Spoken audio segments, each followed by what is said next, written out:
Guy Delozier, Senior Applications Engineer at GoEngineer. Let's talk about virtual sharps. What in the world is a virtual sharp?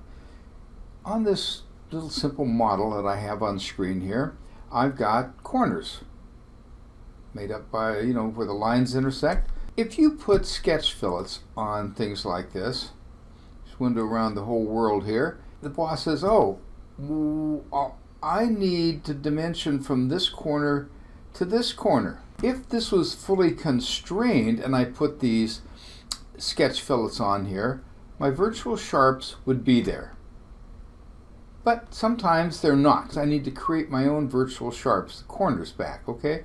Now this one kind of put it in because it was attached to the origin down here, okay? But any other virtual sharp, I pick both of those, hold Control, multiple selects, and pick the point tool. It puts a virtual sharp in here for me, okay?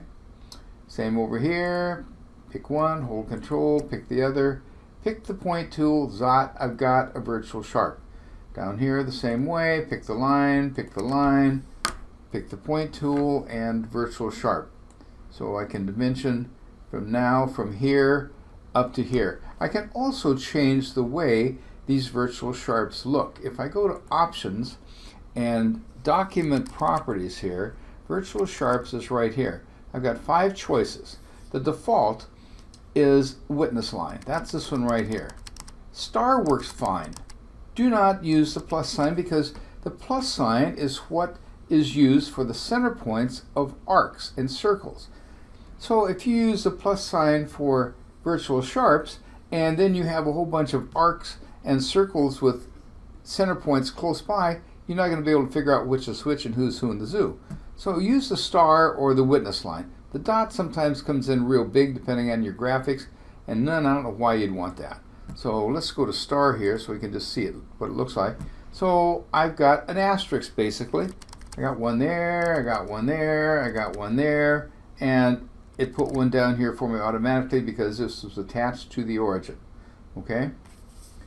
So let's undo all this here real quick for a second. Let's go clear back and to the sketch fillets. All right, now if this was fully constrained, I can do that very easily here with automatic relations. I want to fully define sketch and based on the origin and calculate. There we go. Maybe that's not where I want that. I might have to move that up there. Maybe change some of these dimensions, whatever I want to do, and go on like. Now this thing is fully constrained. When I get the sketch fillet tool, now keep constrained corners is checked on by default. So anytime I pick a corner, it's going to put a virtual sharp in here for me where this corner was. Okay? Just get rid of that here and just window around the whole world and right click and OK. So now, there we go. I've got my virtual sharp asterisk there and there. Oops, still have the fillet tool turned on. Turn that off here. Move that up out of the way.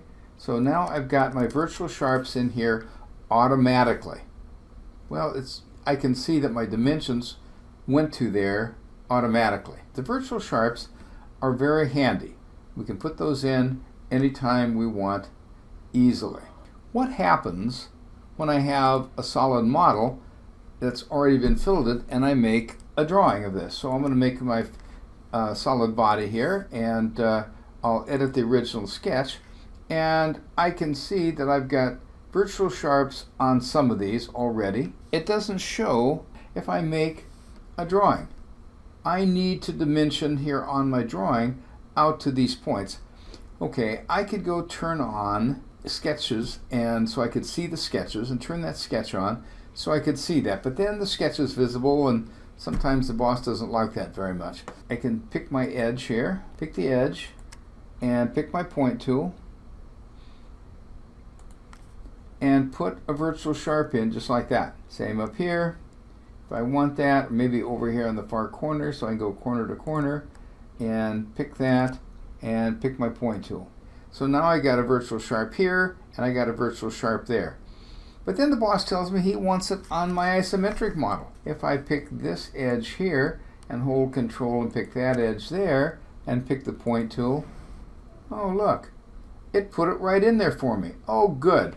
Well, how about the one on the back at the bottom? Okay, so if you come down here and you turn this to hidden lines visible, now I can.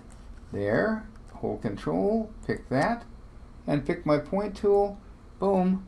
Now I've got a virtual sharp there, and I've got a virtual sharp here, so I can go from bottom corner to top corner at the opposite side and dimension this so I know exactly what this outside dimension is in case this has to go through some inspection port at some weird angle. Put these virtual sharps in very simply and easily without any strain or pain. Guy Delozier, Senior Applications Engineer at GoEngineer.